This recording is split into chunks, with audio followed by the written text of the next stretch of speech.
Greetings, humans. I'm George, and welcome back to the Windmill full of courses. And today I am joined by the voices of chaos in Sicksense, the kings of today and fools of tomorrow. Thank you guys so much for joining Killer V and Rob the Ripper. How are you guys doing today? Excellent. Yeah, amazing. Thanks for having us, George. Yeah. Well, thank you so much for stopping by. It's a pleasure to have you. I would like to get right into it then.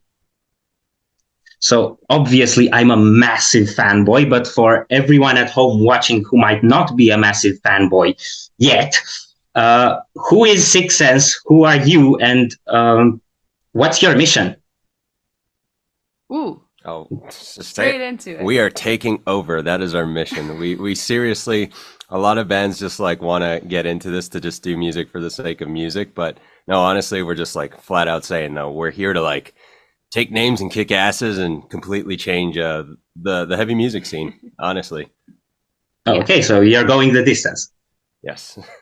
I think our music and our message is drastically different in comparison to the majority of music out there. So I feel like it's the only logical thing for us to do. Like when you can't fit in, you stand out. So okay.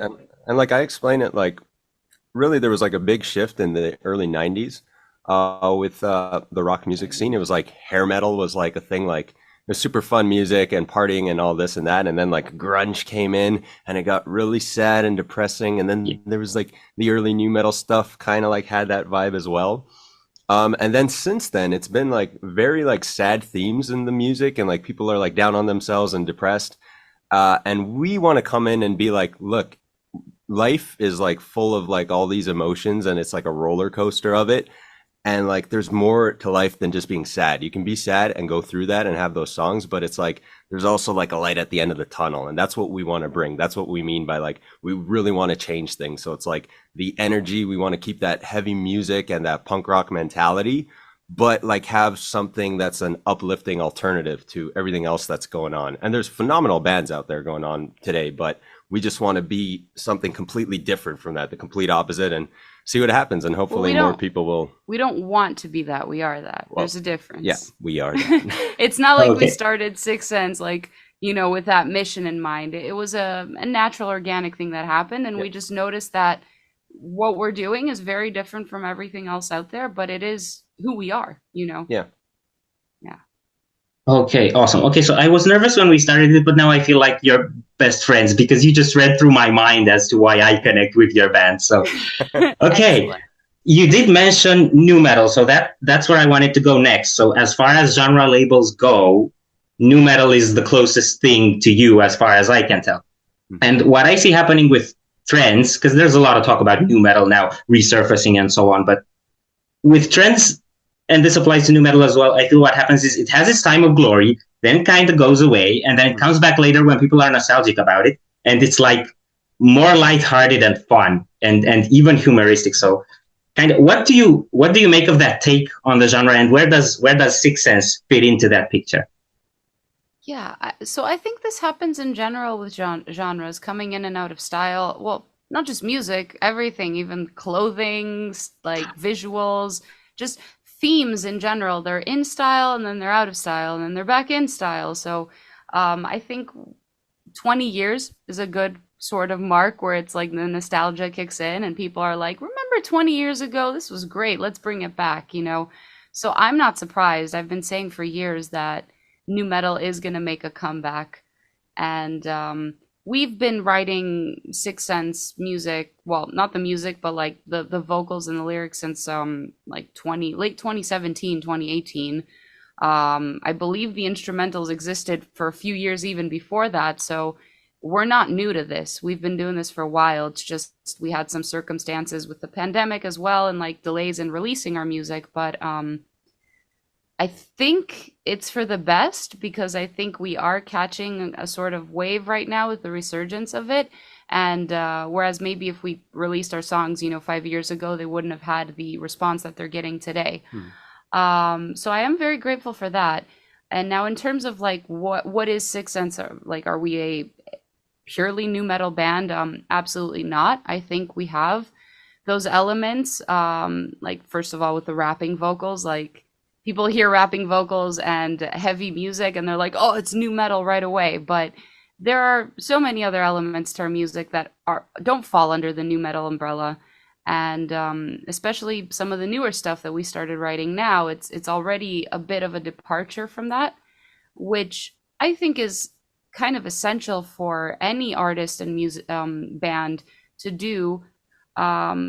I'm not saying follow trends, but you should be able to like develop and adapt as society grows.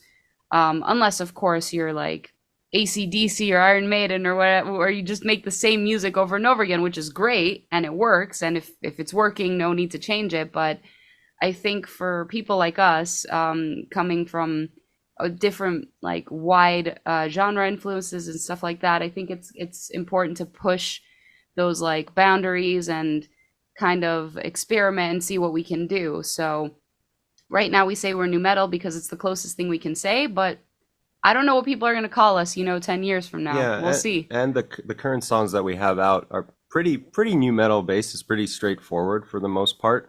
But in terms of like the new songs and the songwriting that our guitarist Bran is doing, and the vocals and lyrics we came up with for the newer material, it's really pushing music in a interesting way, and you guys are going to see that shortly. So I definitely say there's a lot of nu metal and modern metalcore influences in it, but like Vicky's trying to explain, like we're working on something really different. So I don't know. We'll see what happens. Okay, so this isn't on my script, but you said new things. You're already working on new things? Yes. Yes. You put an EP out 5 days ago. I know. Yeah. but so we'll talk about that because we're working on new things. We haven't actually recorded anything past the demo stage. So we're working on the demos now. So we don't know when that will come out. Maybe next year. Okay. But we're just excited, as you can tell. Yeah, well, I'm here for the ride when that happens. Yeah. Okay. So let's get into your stuff. So you have 2 EPs so far: Kings Today and Fools Tomorrow, which is the latest one, only now released. So how does it feel to get this second chapter out? And also, what I'm really curious about, why the connection in the titles? What should that tell us? Yeah, so that was actually going back to what I was saying. We recorded these songs, most of them 5 years ago. Initially, it was supposed to be an album, and the album was going to be Kings Today, Fools Tomorrow. Oh, okay. Yeah, that was the plan. But then the pandemic happened in 2020. We were ready. We recorded actually the final versions late 2019. So just a few months before the pandemic. And then everything shut down. We didn't have any music videos filmed. And we kind of made an executive decision to not release anything because brand new band, no music videos, there was big travel restrictions because of COVID. Vicky and I lived in Chicago, Illinois, and the rest of our bandmates all lived in Canada. Yeah.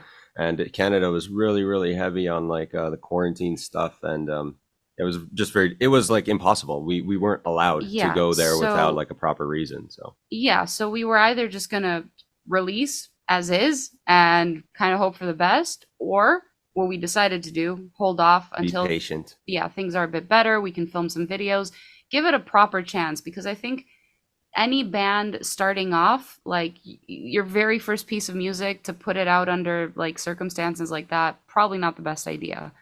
So then, based on that, we decided let's split it into 2 EPs instead, put out one in 2022 and one in 2023.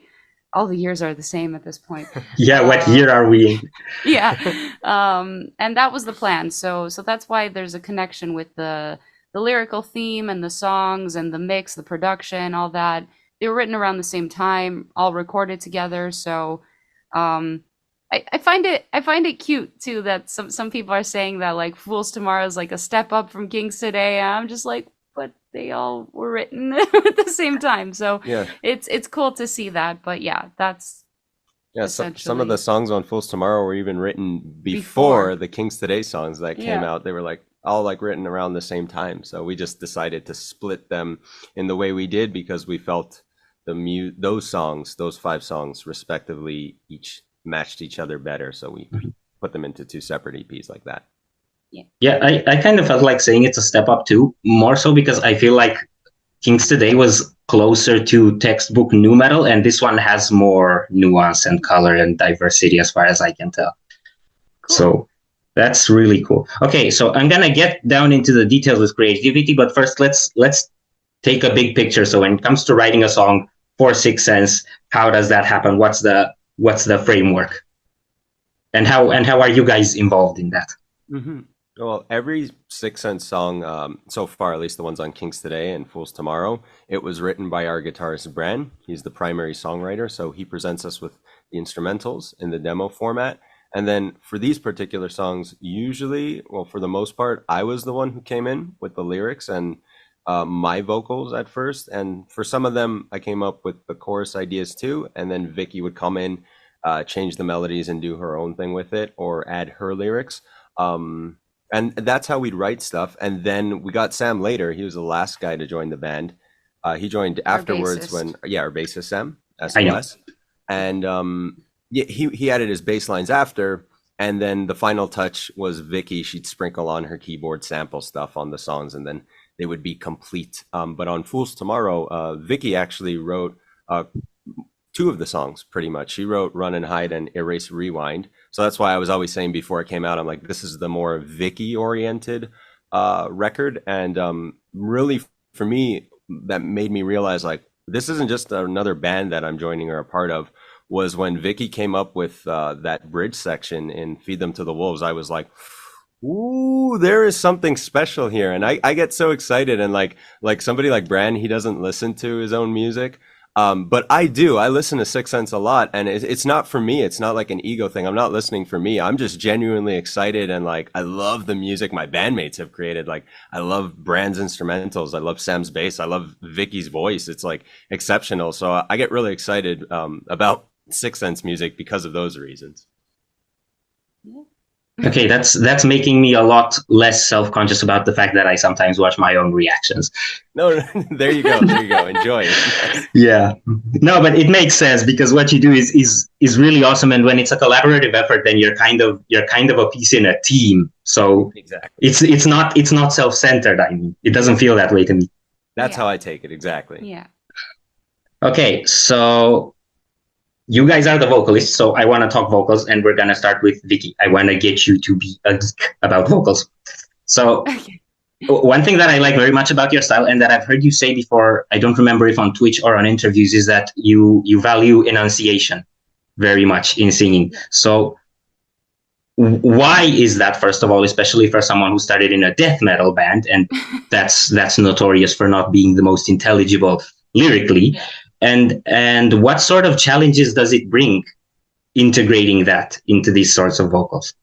Yeah, I think maybe that is why. Like, I remember when I first heard like extreme vocals in music, one of the things that turned me away was that I couldn't understand what they were saying. And back then, old school, I would buy CDs and I would open the booklet and read the lyrics so I could be able to follow. And I think, there are some harsh vocalists out there that enunciate really well today. Like, I think I do so too. I think Robby does as well. Like, it is important to us. But to be honest, majority of them still don't.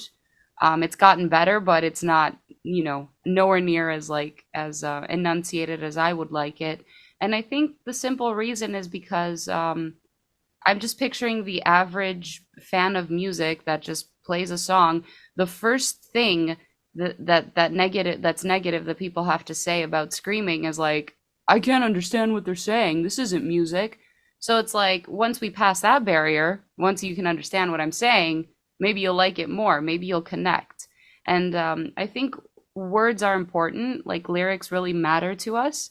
So that's probably why that goes hand in hand with like what's important to me. Like, if the lyrics matter, then I want people to understand the lyrics without, or 90% of them without having to look them up and like follow along. So that's, I think that sums it up. But also to say, not just for screaming, singing too. I think there's a lot of people that mumble even when they sing. I know it's a big thing in like indie music, and just like it's just all vowels, and it's so hard to grasp what people are saying. And that turns me away, because music to me, it's like the ultimate art form. There's notes, there's melody, there's words. With music videos, there's visuals. Like, it really combines art in a way that nothing else does. So once you take out one of those elements, it just feels like it's incomplete. Okay, I resonate with that a lot. I feel like, okay, I'm gonna go off script here because I really like what you're saying. With regards to, this is one thing that I like very much about your music overall, not just vocals. It's very, very, very articulate. So it's got this skeleton to it that's very stable all the time. And I feel like in metal, a lot of times you can rely on the instrumental to do that. So the vocals come in with just texture. But then when you do that on the vocals as well, it's an amplifier. And then you also get to understand the songs. And I actually want to tell you this because for the first 2 singles of the new EP, I'm singing along to them. I mean, not actually singing. You do not want to hear that. But I haven't looked at the lyrics. That's awesome. And yeah, so that worked. That's super cool. And the thing you just said, that like with some bands that vocals are just a texture. Yeah. Like to me that's an insult. Like if anyone ever just said that, no, I mean, like if anyone said that my vocals are just a texture and not being like an integral part of a song, I would be upset. I'd be like, what are you talking about? You know, like, of course it depends on genre, but I do think that for what we do, at least, it has to be the forefront. It has to be the thing that people latch onto, and then they notice everything else that's cool, that's happening, like with more listens. Yeah. Well, that's when the details start to pop up, and we're gonna go into a little bit of that later. And by later, I mean now. Okay, so the next thing I wanted to ask you about that I also like about your vocals is harmonizing, the layers.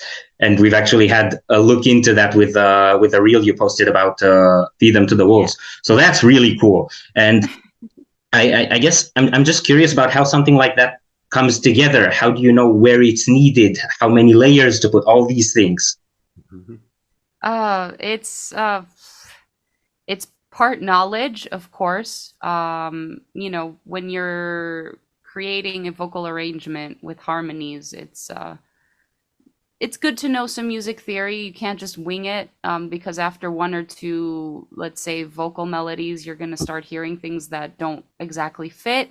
And if you don't have the musical knowledge to like fix what's wrong, you're just going to give up. So, you know, part of it is having some kind of musical education, even if you are self-taught, like I am. I didn't go to school for this. So part of it is that, and part of it is really what I just said, trial and error. Like there have been times where I had even more layers on a part, and I felt that like 1 or 2, let's say, harmonies were just there to be there and weren't really adding. It was, if anything, it was taking away from the main vocal. So it's also good to know when there's like too much and to just remove it.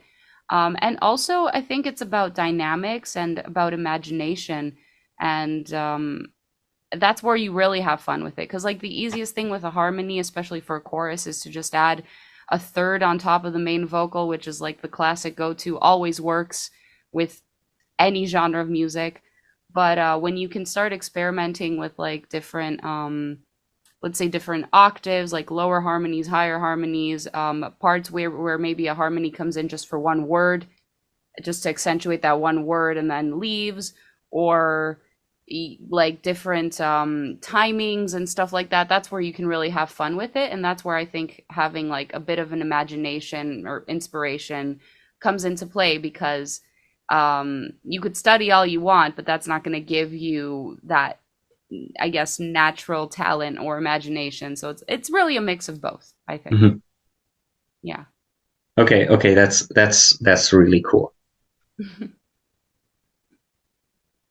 Okay, so more on vocals, but now I'm gonna need to talk to both of you because, okay, so in your previous band, in The Agonist, you were the sole lead singer for, I think, like the better part of 10 years. So then coming into an environment where you have to share the space for the vocals with this rather mouthy fella, how do you guys negotiate that? How do you know who goes where, and how to manage the fact that you have 4 vocal styles that have to go in a song, because it's 2 screams, a rap, and a clean singing? Yeah. I also think that that's like case by case, song by song. We just sit, dissect it, listen to a riff, and we sometimes say, "Oh, this is obviously a singing part, so I'm gonna take it," or "This is obviously a rapping part, so Rob's gonna take it, and maybe I'll have a few things here and there." Sometimes we have disagreed. Very few times though, where it's like he's like, "I think it should be a rap," and I'm like, "Oh no, I think it should be a scream," or whatever. But usually any time that we've disagreed, we try and like explore both options a little bit and see like what works best. And ultimately we have the same goal in mind, which is like what's going to make the song better. So that really helps the relationship. It's not about ego. It's not about like, "Oh, you're on this song more than I am. Unacceptable," It's it really what's going to work best for the song. But not just musically, is probably what you want to talk about here, lyrically as well. Sometimes we decide who's going to do what based on the lyrics, because like we can both scream, we can both. Well, Vicky can do it all. She's female Mike Patton, so she could rap too. Okay, maybe I live under a rock, but I don't know who Mike Patton is. Oh yeah, you really do live under a rock. Hey, I'm Gen Z. I'm sorry. So check him out. Faith No More. He did the Dillinger Plan EP. Yeah. Amazing vocalist. He does it all. He can sing, rap, scream. He's great. Mm-hmm. Yeah, he's one of those. Mike Patton's one of those artists that influenced probably a crazy amount of vocalists, but never really like popped outside of like Faith No More and like maybe I guess the US market. I don't think they're as big in Europe. So yeah, I guess a hidden gem to some people. It is just crazy to think. But yeah, I was going to say, like, to add to what we were talking about before this, awesome Mike Patton praise. For the newer stuff, it's funny because there's on the new songs that we're currently songwriting, there's parts that I've written that I was like intending to rap over for myself. And then Vicky came in and she's like, "You know what? I think I'm going to take this part." And like the part of me that's like passionate about my art is like, "No, I need to shine and this is my moment." And then it's like at the end of the day, like what Vicky was saying, it's like, well, if you do it in this way, it's going to sound really, really cool. And it's just going to make the song overall better. So take it, we fortunately have that within our band where it's like, there's no egos in that regard. It's like, we all just want the songs to be the best they can possibly be. So there's going to be like instances, I'll talk about this in the future when these songs are finally out. I'll be like, that was supposed to be me, but it's better now because Vicky did it instead. Yeah. Okay. So that's, go. Yeah. No, I was going to say, and that is a growing process. Like when we first started writing, it was pretty much like, "Oh, I'm on the verses, you're on the chorus," type of deal. Whereas like the more we work together, the more it's like, well, maybe we'll split the verses. Kind of like Forgotten Days has that, where it's like we split the verses. It's not just one person on the verse, one person on the chorus. Or maybe I'll be on the chorus. Maybe. Only. So But yeah, but I think the songwriting dynamic has gotten stronger with the vocals and the lyrics, and just really, I think what we're trying to do more and more is like put down the words and see what story we're trying to tell, and then based on that story and the lyrics, divide the parts. Because like I said, I was saying earlier, we can both scream, for example. So it's like if we have a breakdown section and we're like, okay, this needs screams, I think it's important to dissect the lyrics and be like, okay, what perspective are we going for here, and then give that part to that person. So, yeah, I think that's an interesting way of songwriting that not a lot of, any bands really do. Like if I think of any band that has multiple vocalists, they kind of divide the parts based on vocal strengths. Where it's like, you're the singer, you're the screamer, or you're the female singer, you're the male singer, depending on the dynamic. But not a lot of people think to split parts based on like the story that you're writing and the lyrics and the message you're trying to get across. Or to have, I think what's really interesting about Sicksense is that we have a lot of vocal interplay too. We'll finish each other's sentences. So there's going to be a lot of dynamics like that, or parts like on Run and Hide where I'm rapping during the bridge section, but Vicky's also singing. she's got this like droning melody going on like side by side with me, and it's like it's not like a backing vocal. It's like there's two main vocals going on at once, which is an interesting dynamic that I don't see too many multi-vocalist bands doing. Yes. Okay, you guys threw so much gold at me. I have to process through that for a bit because. Okay, so the first thing that came to me when you were talking is that's I feel like that's actually reflected in the lyrics as well. This sort of dynamic of going back and forth, because in some songs, like in Forgotten Days or in Fool's Tomorrow, I think most of all, it almost feels like you guys are dialoguing. Yes. Yeah. Yes. Yeah. We are. So that's yeah. And I had other thoughts, but they left. So I think I'm gonna move on. But Yeah. I did want to get to lyrics. So you said earlier on that the lyrics kind of start with Robby, with you.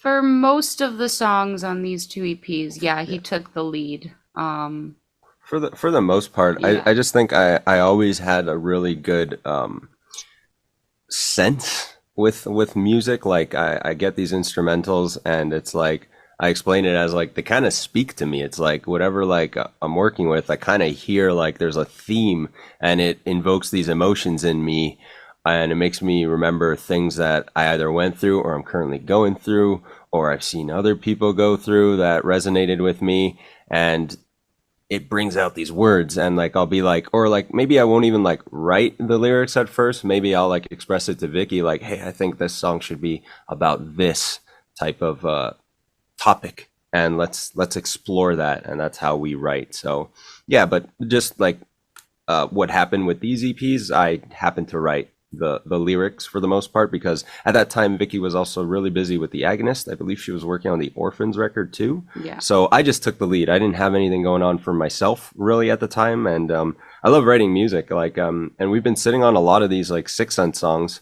for a long time. The newer ones, I hadn't written them, but when I do sit down with an instrumental, I'm the type of person or artist that you can give me an instrumental and I'll write the song right now, like immediately. I'll take the time to sit with it, and I'll write it within a few hours. And I got all like the lyrics and most of the vocal parts. And then if I come across anything during the songwriting process where I get stuck, thankfully I now have my wife Vicky here, and that's what happened with Feed Them to the Wolves. I actually wrote that first intro screaming part in the song, and I wrote my two verses, and like the maybe I came up with the Feed Them to the Wolves line. I don't remember, but I got stuck. I really got stuck with that bridge part, and I'm just like, I have no idea what to write here, and I don't know what the chorus is going to be on this song. And I actually hated it. I didn't like Feed Them to the Wolves. I thought it was like my weakest song out of the batch of songs we were working on. And then once Vicky came in, did her part on the bridge section, that was like when it clicked for me. That collaboration was like, wow, this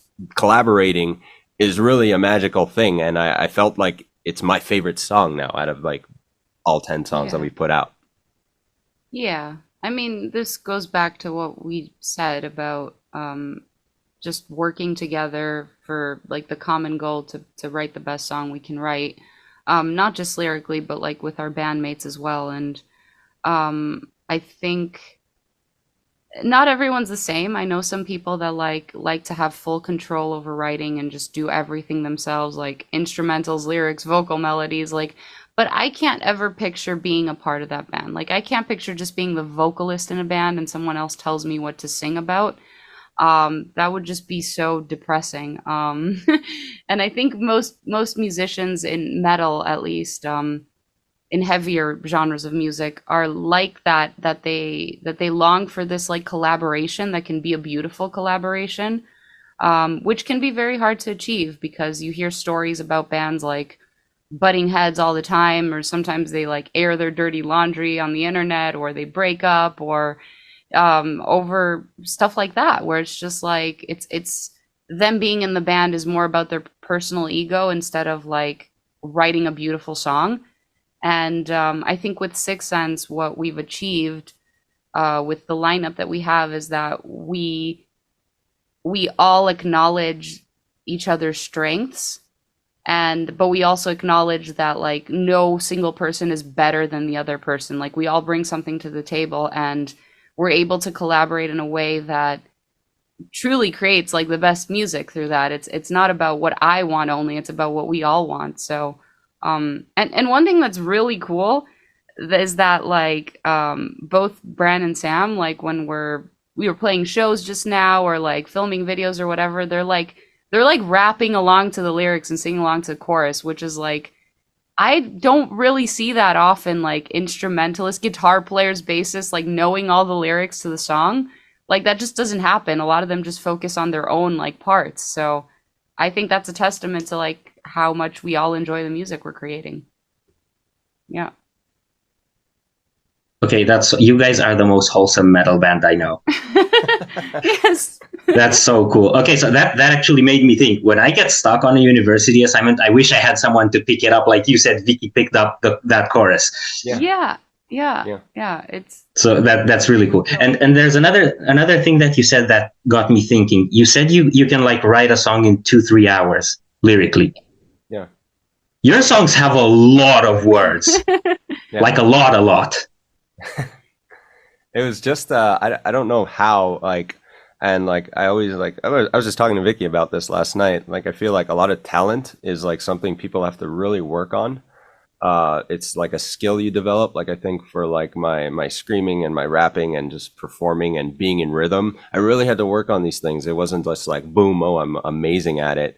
But for whatever reason, I really feel like I was blessed with like the ability to just really understand music and lyric writing. And yeah, it just comes to me. And like even with like other bands, I've worked with some other bands behind the scenes. It's like if they present me with an instrumental, I can give them an idea for themes, or I can, like, if they have the lyrics already written, I can see words that I think will fit better and make the song flow better in that regard. Like, so it's kind of like a production skill really for music. Yeah. And it's just something I'm good at. I just am. And like, I have no shame saying this out loud, because it's like, I could actually help a lot of people if they wanted to, if they just hit me up. I feel like I can genuinely make your songs better. And that's not, I hate sounding arrogant, but Well, it's objectively true. It's like, Yeah. give me a song, I'll send it right back to you. Like I could prove it to anyone, but I think a big part of this too, and probably why you feel this way, is because I was just saying this yesterday on another interview that I was on, that for better or for worse, like metal music isn't known for its lyrics. Like it seems to be an afterthought for most bands. And I'm not saying that there's not bands out there with great lyrics. They are, but there's way more bands out there with great riffs and great singers. It's just lyrics and telling a story isn't the most important thing for most bands that create this heavier style of music. And I've personally met a lot of bands where they're just like, the vocalist is just like, I just need some words to scream. I don't care what it is. So how can you expect to be good at something that isn't important to you? And I think because it is important to Robby, you know, so he's able to do a better job because it matters. He cares. And I just think there's too much of lyrics in metal where it's just like, there's no story. There's no like beginning, middle, end. It's just a feeling. And they're explaining the same feeling over and over again with different words. So like, and common themes and feelings in metal are about like being angry or being upset, or like being like, you did this to me once, you're never going to do it to me again. Now I'm strong. But a lot of people don't take the time to actually tell the story of like, why are you feeling this way? Like, give me something that happened in your past, like build a story, like, and build up to that chorus that's about like your rage or your empowerment or whatever. And I just feel like, I don't know, people just don't care enough to tell that story. They just need the words so that they can scream them. yeah, it really comes from like the art of it. It's like we look at it as a very artistic endeavor. It's not just like, oh, we just want to be here and just play songs to play songs and people think we're rock stars. It's like, that stuff doesn't matter to me at all. It's like, and going to that, the performance side of things, I actually believe that being on stage, it's not even for you, the musician. It's, you're there putting on a show for people who have invested their hard-earned money to see you. You're their entertainment. They're not there for you to stroke your ego. You're there for them to make them have an incredible time. And it's just unfortunate, but too many people in music and the metal scene honestly don't have that mentality at all. They're like, I'm a rock star, I'm hot shit, and I'm over it. I'm like, I don't care. Like, it's just like, be great at what you do, and like nobody needs to tell you that you're great at it. Just like have a great show. And essentially it's a job, just like any other job on the planet. The only difference is that we actually love what we do. And I think when you love what you do, it kind of clouds that sort of like line of like, wait, is it just a fun thing I'm doing, or is it a job? Like, where is that line? You don't exactly know. So I understand how some people get like overexcited and they're like this and that, but like I think at the end of the day it is important to realize, yes, if you're getting paid, it's a job, and you need to. Anyways, we trailed off. yeah. Yeah, it's fine. I like the rambles. Yeah. So while we're talking lyrics, probably my favorite song at the time from all the ones you put out so far is Invitation. And I think part of that is also because I know the story. But for the people watching, do you think you could tell that story, what the song is about? Yeah. So Invitation was based on a terrible thing that happened to me in 2017. I was working at a convenience store, and there was two masked men. They came into the store, and they engaged in an armed robbery. So one of the guys was holding the door. He was looking out, and the other guy came in, and he was much taller than me. I'm like about 6 feet tall, and he was like, I don't know. To me, he seemed like 6'3", 6'4", and he just jumped over the counter, pointing a gun at my face, and he just like came at me, and I went at him, and I just like in the moment I just grabbed him, and we were like kind of like tussling. I slammed him against the wall. I took him to the back of the kitchen. I didn't even say this in the post we wrote, but this is like the actual details. I took him to the kitchen, and we were just like punching each other. So like he was pointing one gun at my face, and he was punching me in the face like we were hockey fighting. And then he got fed up with that. He just flipped. I just saw it flip the pistol upside down, pistol whipped me in the head. So that means he grabbed like the front of the gun, like where the barrel is, and he just smacked me in the head with the handle of it. And it, boom, like right in my forehead. And then he flipped it back in place, and he shot me right in the face, and it just went.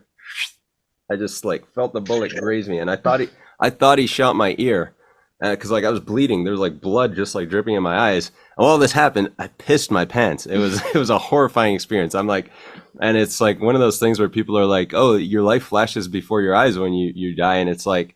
It did for me in that moment. It was like I felt like I did die. It was like everything, like I saw like everything, and I thought about my life while this was all happening so fast, and I was just like, man, I did quite a bit of cool things, but I didn't do enough. And like I was just thinking about all this, and I'm just like, please God, I called to my grandfather. I'm like, like who passed away. I'm like, get me out of this. Just like, please, just get me out of this. I have so much more to give, and I want to do much more. I don't want it to end like this. This is awful. So this all happened. The bullet grazed me. It hit the freezer door instead. I just fell to my knees, and I'm just like, stop. Okay, leave me alone. I give up. Just do what you want, man. Just let me be, man. Like, fuck. Like, what did I do? Like, I didn't, like, the fuck is this? Right. And he did. Like, I think he got scared. I think like once he did like fire the shot, and like I was falling down, he just like was like, oh fuck, I think I killed this guy. And he just like ran off, went to one of the cash registers, and he only ended up taking like $150. So like after all this happened, I was just like, I almost lost my life for just $150. Like, how stupid are you, man? It's just like, and it's like, if you go out there in the world and you're a humble person and you're hardworking and you mean well, and you meet people, and you ask them like, hey, like if anybody asks me and I know they work hard, one day I could possibly give them opportunities. You want to deal with that? It might be the merch. Yeah, it is. So it's like the type of thing where it's like, don't be bad, because like people can end up helping you out. You don't need to go out of your way to hurt anybody or steal from them. But that was the story. That's what happened. So thankfully I survived. And then that same month, it was in October of 2017. Vicky was on tour with the Agonists. She was in Europe and heading towards Russia. And I just wanted to, Invitation was one of the first 3 songs I wrote when I started collaborating with Bran. on what would end up becoming Sicksense. So I wrote Soul Snatcher first. The second song I wrote was Invitation. And I basically wanted to take that experience I had. So the story I just told, that's a true story, happened to me. And I wanted to empower myself and just try to put myself in that person's shoes, the person who did this to me, and try to understand what they were feeling for them to be able to do something like this. And I wrote a song about it. So it's like I took that negative experience that happened to me and I empowered myself. It's like, okay, I can try to understand why you would do this. And I put it in a song. I put it in music. So it's a very like angry, powerful and real song. And that's what it ended up becoming. So yeah, it's a lot to digest. Sorry about that. No, it's fine. Wow, that's heavy. Well, I wanted to add to that actually. I don't know if you mentioned this, that like I was on the other side of the world when this happened. I was actually in Europe on tour with the Agonist. I don't remember if you came. Did you come to that tour in 2017? No, I don't think so. 2019 and 2022, I saw so you. It was before, yeah. And it was towards the end of the tour, thankfully, but we still had another week or week and a half to go, and it was scary. Like at the time, I didn't have like data on my phone, so like I couldn't call, and I didn't know exactly what was going on. And I just remember I had just gotten off stage. Thankfully, it wasn't before going on stage, and I just remember all the people from the bands that were there. They were like in shock, but they were like extremely supportive too, because you know it's I think a lot of these incidents that happen in life, they happen daily and to a lot of people, and we just never hear about them because, you know, if all of them were on the news, then we'd all be depressed hearing about this stuff. But I think for a lot of people, they don't really appreciate what they have until something like this happens to them or a close loved one, which I think is a sad thing. I think I've lost friends to unfortunate incidents like car accidents or, you know, unexpected health problems where it's like you see this person's 27 years old and they just die. So just one day they're there and one day they're not. And I think that's a big eye opener that like live every day to the fullest and appreciate what you have, because you never know when your time will come. And yeah, I don't know where I'm going with this exactly, but yeah. Yeah, just be grateful for what you have. That's what we're trying to say. Yeah. Okay, I do want to say a few things. First of all, the fact that a dude way taller than you comes at you with a gun and your reflex is to leap at him instead of away from him, that's pretty badass. Yeah. I'm pretty sure I would not have done that. Everyone else left. Everyone else yeah. went away. Oh, and so my thinking honestly behind it, like I tell Vicky, and it's like it might be like a selfish or stupid thing, but I was like, I'm just like, fuck this guy. Like, and like it's funny, like while this was happening, I actually was reminded of this lyric from this rapper French Montana. He said in the song, he's like, when they're masked up, as these guys were, they're coming for your ice. They're there to just steal your jewelry. When they're barefaced, they're coming for your life. So as crazy and as stupid as that was for me to think like, okay, they're masked. They're not here to kill me. They're just here to rob shit and get money or whatever. So that's what gave me the balls to confront this person. It was a huge risk I took. But at the same time, my two coworkers that I was working with, they are dads. They have families. I did not at the time. I just got married to Vicky. We don't have kids. We still don't have kids. So I was like, look, if anybody is going to like get hurt here, I'll take that sacrifice. That's just me. And why I did this too was like, okay, if this were to happen and my family, Vicky was there and this was going on, would I run away or would I confront this person or these people doing it? So I knew in that moment doing this, yep, I'm the type of person, I will fuck you up. And like, I don't care what happens to me. And I'm grateful I did that because it broke this filter in me that day where it's like, I'm the same with music. I will not take no for an answer. I will break through every door and I don't care who I have to go through. I am the real deal. Like, I am about this, and like, I will show you time and time again through our music, through our live shows, through anything. Like, my sense of character, no, I'm the real deal. And it's not that I'm an asshole. It's just I have zero tolerance for any kind of bullshit. And like, there's too many people in this industry that are full of shit, and like, fuck them. So it's like, that's why it's like, it's not like I don't come from a salty place at all. It's just like, man, I've been through hell and back. I almost died, you know? It's like, so it's like, I don't care about any of this sad boy nonsense or people crying about whatever. And Okay. it comes from a passionate place. You lit a fire in me, George. It's fine. I just want to inspire people. That's all I'm trying. At the end of the day, I mean very well. Yeah. Okay. I want to touch up on a few more things that you said earlier on, that until something like this happens to people, they don't really know how to appreciate what they have. And it's not that they don't want to or that they're bad, but you don't have the perspective. And I think when the recent war started, I started thinking about it. And I've never been through something like that. And I'm 24 and I haven't had genuine struggles, and I haven't lost any of my parents. And a lot of the bullshit that people deal with in life hasn't happened to me yet. Yeah. But I'm only now trying to put that in perspective. Yeah. So yeah. Yeah. Which is normal. You know, you can't criticize someone for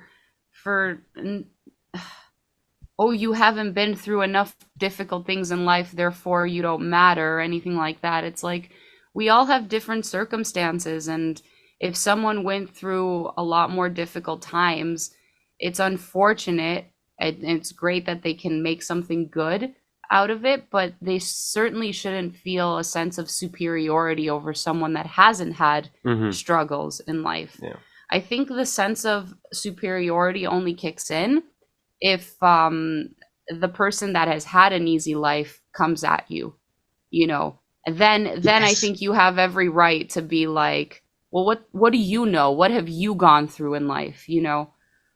Which is totally understandable, and we have had our fair share of that, but at the same time, like, if you have had a good life and a good childhood, that means your parents did well, and that should be the goal for everyone. For everybody, everyone should have that.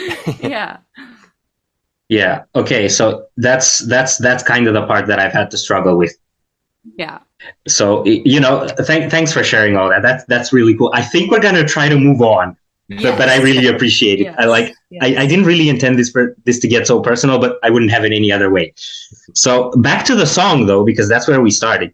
Yeah. That's definitely, it was my favorite song going into this interview, but now it's like, so I wanted to ask you about your delivery in that song, because it feels different from both of you. The way you sing, not necessarily the lyrics, it feels more reckless. And you were talking about being in the mindset, and that's what makes that song different to me. Most of your songs are very, not academic, but very well sung, like very careful and meticulous and detailed, and that's what I love about how pro you guys are. But then in this one, that wouldn't work.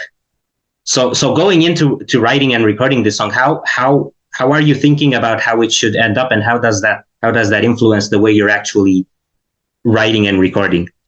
Yeah, so it's a very angry song. It's very pissed off, and my main inspiration, and I think people can hear it, is Zach from Rage Against the Machine. I'm just like full on like yelling, rapping all throughout, and I wrote all the lyrics for the verses. But this was early on in the demo stage, like the very first 3 songs, when Vicky wasn't even in the band, and we were talking about getting a second vocalist. And so to give her parts, we ended up having some of that back and forth in parts of the verses themselves. And then we came up with the chorus together, and it ended up becoming what it is. It's very like my delivery is very angry throughout the verses. And then like on my little callback part during the chorus, that I made it clear that I wasn't playing. It's very like, I delivered it very coldly. Like it's more of like a very cold, like straight to the point, like matter of fact delivery on there. And it's just like, yeah, it resonates a lot. I'm glad people appreciate it, because it's one of the realest, rawest songs I could have ever written.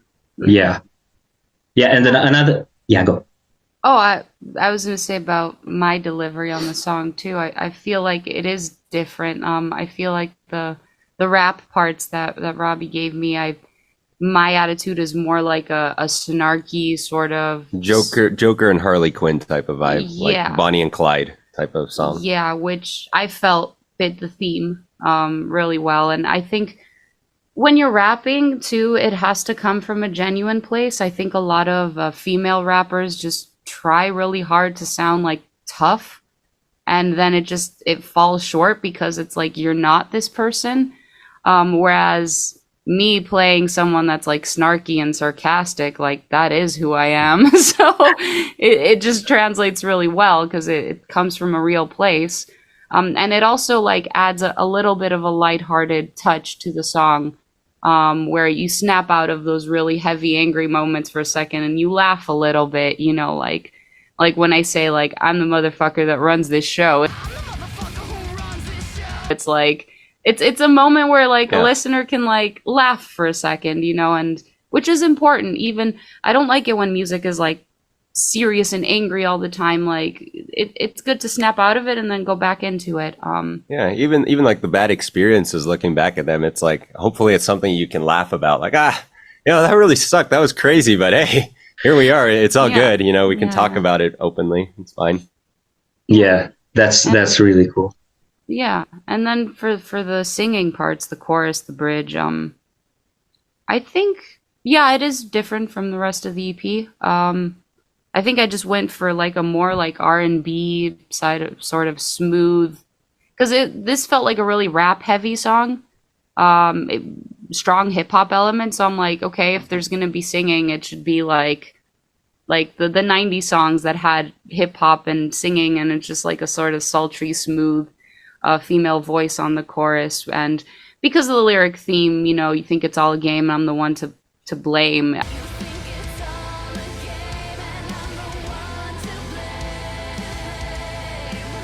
I feel like you could keep up with that sort of like, I don't know, smooth vibe to it. And yeah, and just basically like the moral of this story is, don't allow yourself to be a victim. Don't wallow in it. There's too many people that get stuck like, oh, this bad thing happened to me and it defines who I am. It's like, no, be a survivor, be a warrior. Like, take this experience and make it your own. Like, make it something that you've overcome, that you're proud of. It's not a bad thing. And it's like, really, this event was pretty much the catalyst for what ended up becoming Sicksense in a lot of ways, and why we do business the way we do, and why we are the way we are. So.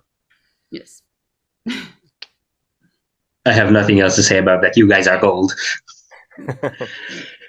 Okay, so since we speak of moving on from the dark, tragic stuff and being lighthearted, I need to ask you about Deli. First of all, why a mascot?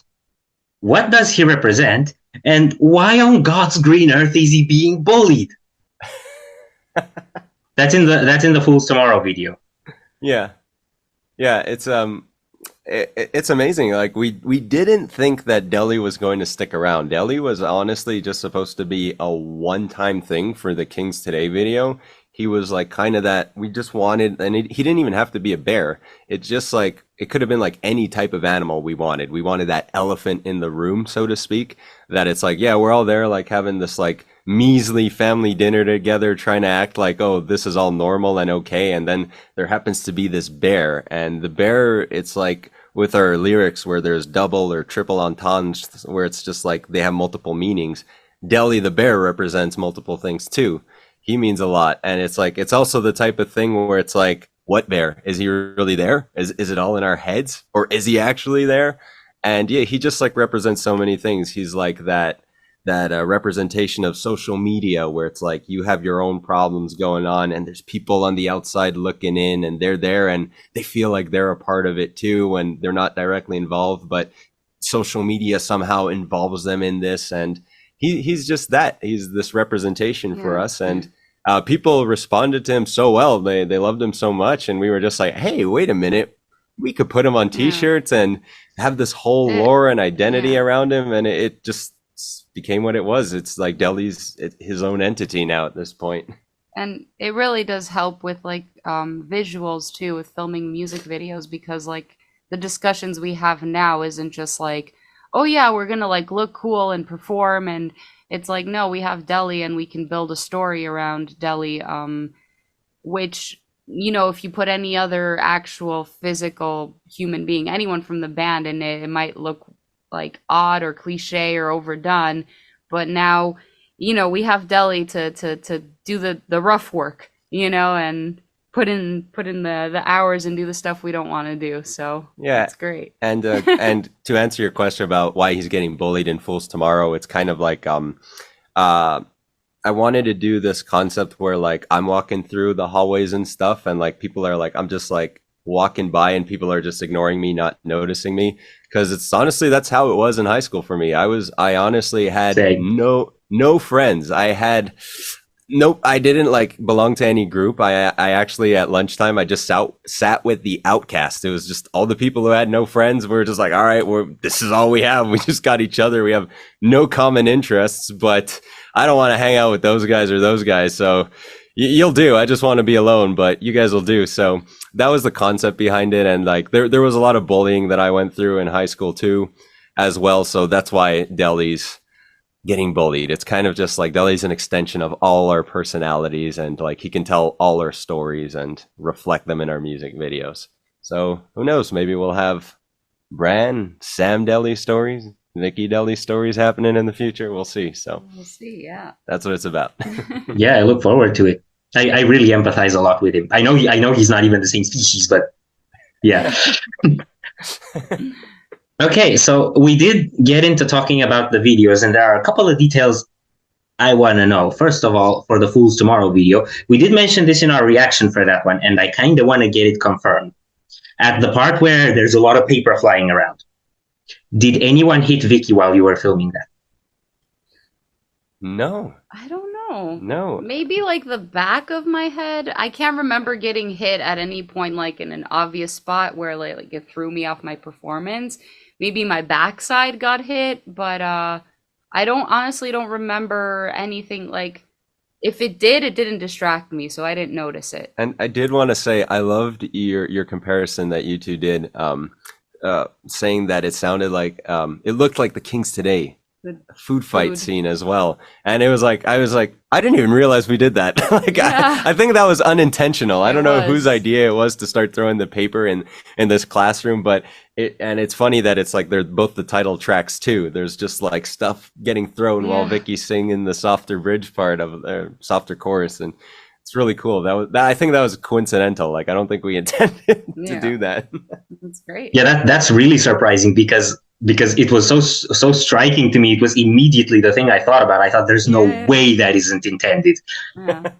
No, it wasn't. It wasn't coincidence. It was cool. I'm happy we did it. And I remember for both those videos, it's during like a softer, more emotional part, and it's just like having to stay in character and not smile, because like one thing that's really important for me with music videos is that the emotion on your face matches the thing you're singing. And so like I actually do sing, not full volume, but if I'm screaming, I try and do like a lighter scream or something, so that emotion is genuine to the part I'm doing. But a lot of music videos aren't like that. Like you'll hear this like super heavy scream going on, and you can tell like the person is like mouthing the lyrics. But yeah, for me, like I want to make sure that it matches. So the same thing happens with the soft parts. If I were to like start smiling all of a sudden, it wouldn't match the part I'm singing. So I really had to stay in character for both of those videos, for both of those shots.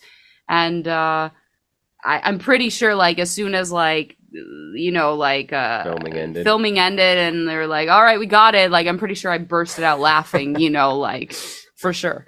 Yeah, I can imagine that. Yeah. Yeah. Okay. And the next one, the Feed Them to the Wolves video. Correct me if I'm wrong. Is the concept to that one basically that something like you can get along with people that you just don't agree with at all, because you're all going your own way. Yeah, So that's part of it Yeah. for sure. Feed them to the wolves, I think, was the hardest song we in terms of a music video concept. We had a few ideas, but nothing really like sat well with us. I think because of the complexity of the lyrics and how many different themes are going on in there, it was hard to pick one that like we could also pull off. Like some of them would have required like other people to be in the video, kind of like Fools Tomorrow or like actors or stuff like that, and then the budget would go up and we're like, this is way too much. How do we keep this simple? And we actually had through Bran, he has a friend that offered this location to us with the cool cars and all that. So once we knew we had the location, we were like, okay, how do we make a music video that makes sense and it's not just like, look at us, cool cars. Yeah. So the concept was really that each person built a character and chose a car in a scene that matched like their vision or like what they think the music video should look like. And instead of like in the end, because you see this very often in the end, like people coming together and being unified visually, we all stayed as the character that we were. And it's just like, despite everyone dressed and looking completely different from each other, we're still able to create this music and these visuals together, which I think looked cool. So the message that comes from that is I think strong, because being in a band is that like we don't all listen to the same music, we don't all have the same taste, we don't all think 100% alike. So, but we're able to create something cool because of our differences and our diversity. So, yeah, I'm glad that message comes through. Yeah, it's also like another thing. Like I just realized is like it's like with the chorus where it's never enough for people. So just do what you want anyways, because they're gonna have something bad to say regardless. So just have fun with it, and that's that. That's all you can do.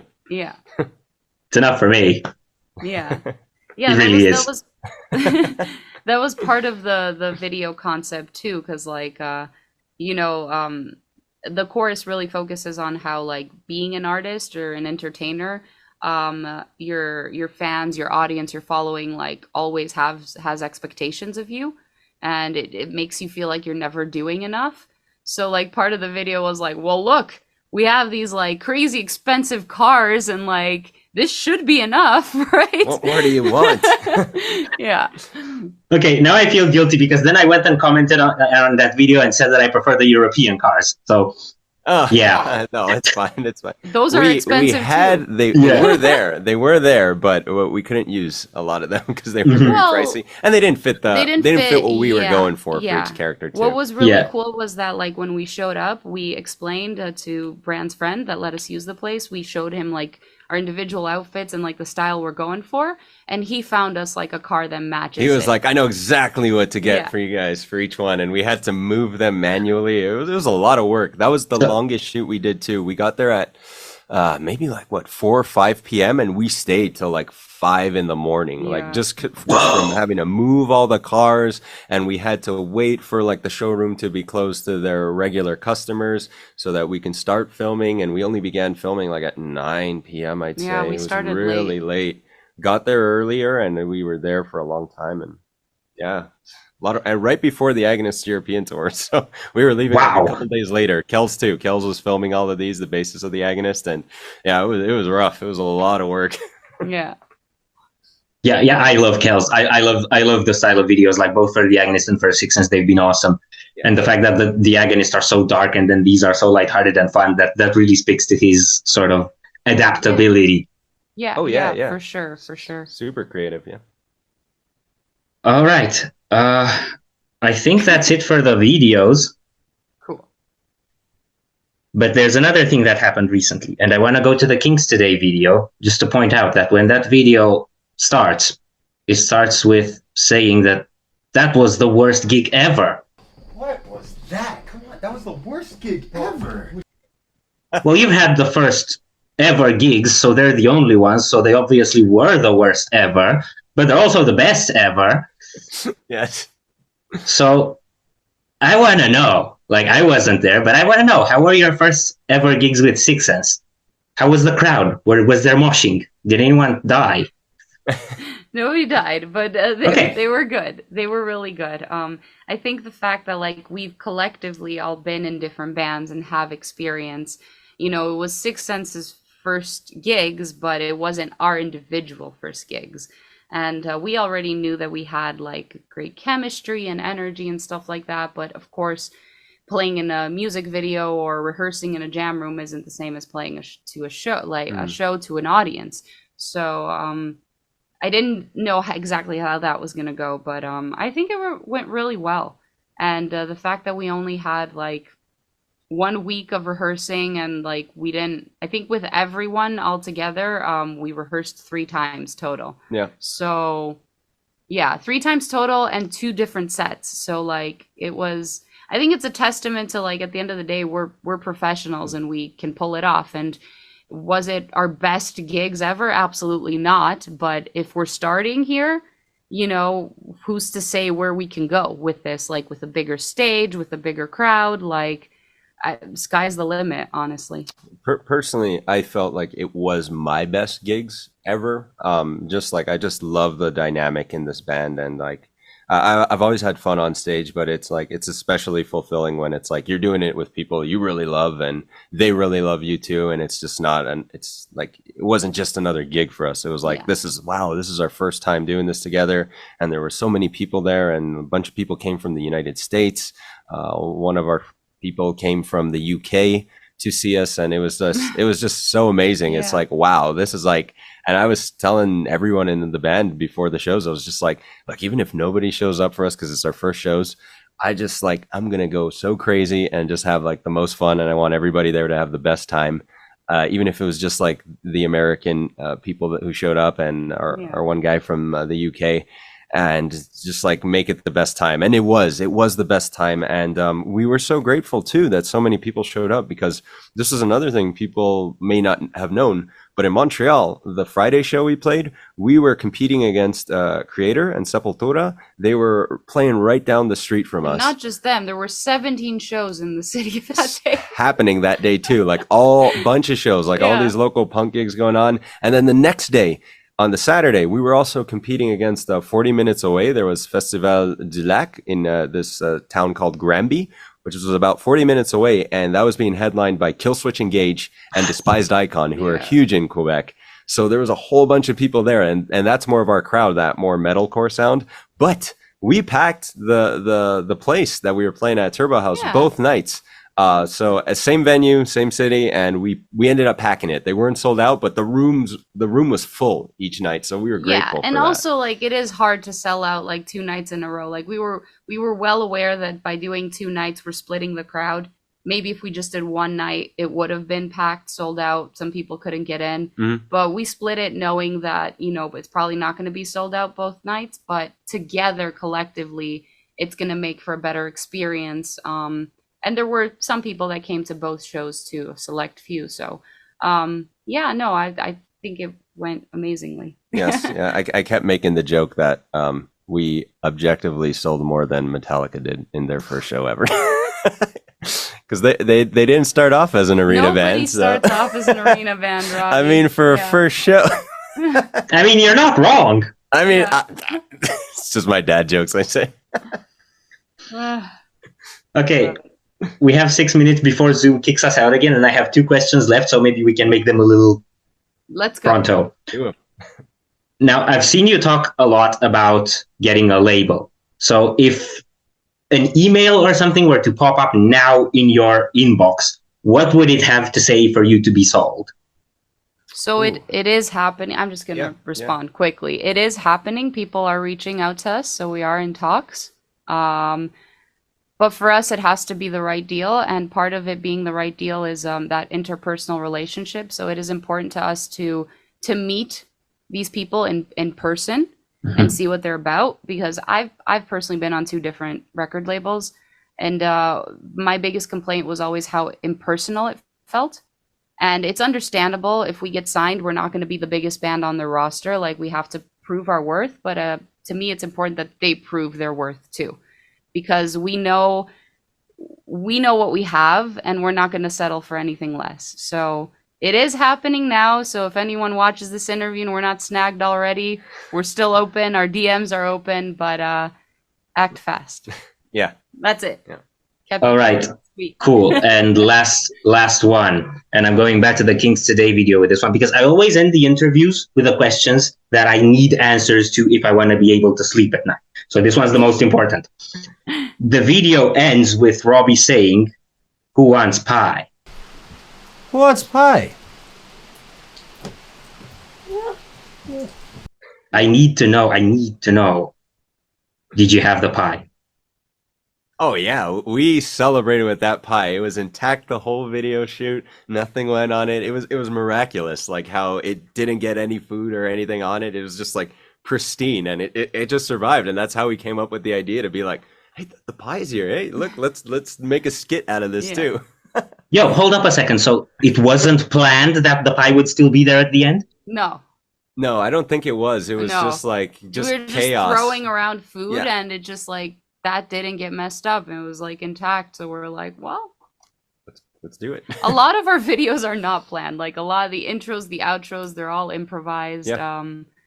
To the point where sometimes we're like, maybe we could have done this better, but it was improvised. It's all natural. It's great, Yeah. you know. So yeah, Yeah, the but pie I made get- it through, and it's like the peace offering. Like who doesn't like pie, you know? So That's really cool. I love that. I will be able to sleep at night. Well, thank you very much for joining me once more. As you know, this is the Windmill full of corpses. So if all that killing and ripping means that you've got a couple of bodies on your hands at any time, you can always call us to dispose of them. And yeah, it's been an absolute pleasure. Thank you for sharing so much. And all the best with the band and with the labels and everything. Thank you so much, and hopefully we'll make it to Europe sometime soon. Yeah. Yeah. You guys are invited Yes. every time. Yeah, I'm there with bells on. Awesome. So, okay, thanks a ton. Thank you George. so much. Bye.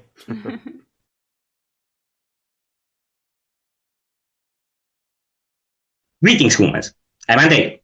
That's my brother.